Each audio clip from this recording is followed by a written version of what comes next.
Hey everybody, Fred Minnick here. Going to take a look at this Driftless Glen. Just picked this up in a liquor store for 35 bucks. This is their bourbon. They're out of Wisconsin. It's Bourbon, Wisconsin. They make their own whiskey.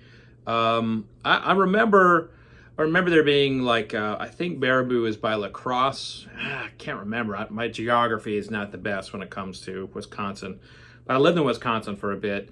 And this bottle just makes me think of La Crosse, so I'm just going to give you a La Crosse story. There was this bar there called the Library, and my boys and I, before we were going to Iraq, like literally like the week before we were going to Iraq, we went to that bar, and that was probably the most crazy time I have had. Yeah, it was crazy. Like, MPs were chasing us later that night.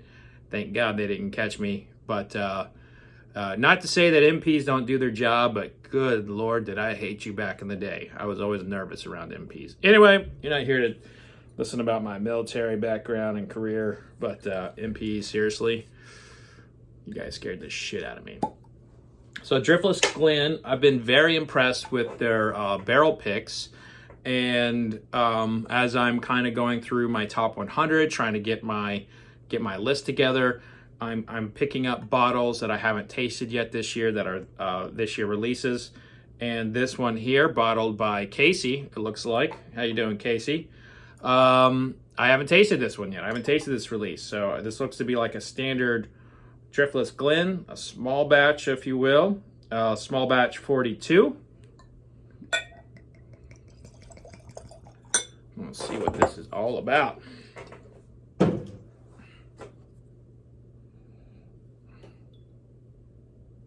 Got a little bananas to it, little citrus, little floral action.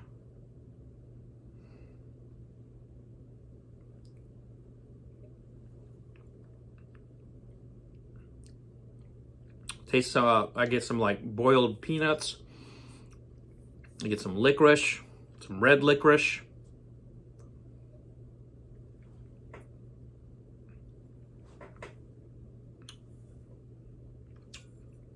And then I get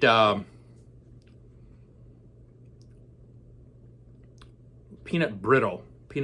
So it's got like a lot of the sweet notes of like from the peanut side, peanut brittle, peanut butter, boiled peanuts,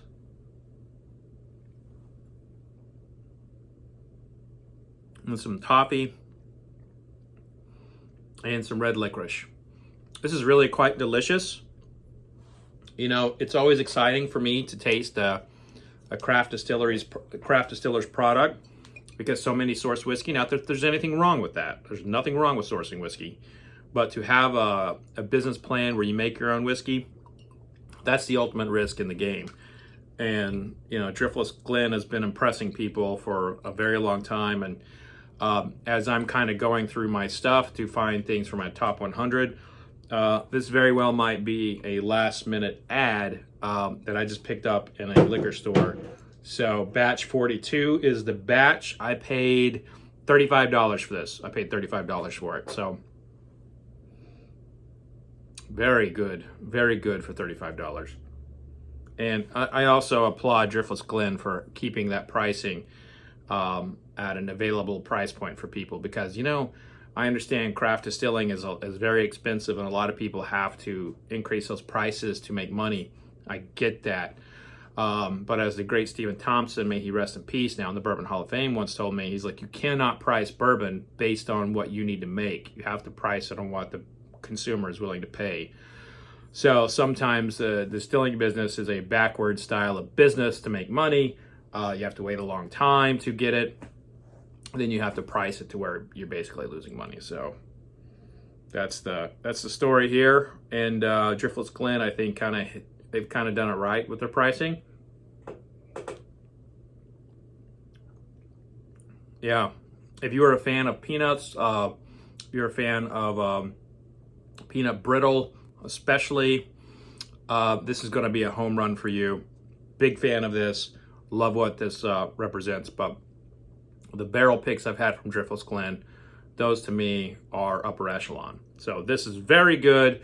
Their barrel picks, upper echelon. But that's going to do it for this tasting. If you want to see more tastings, or if you have a nomination for my top 100, put it in the comment section. If you want to see more tastings, click that subscribe button and make sure you are staying in touch with us as we are nearing the end of the year. My final tasting will be December 20th of 2022.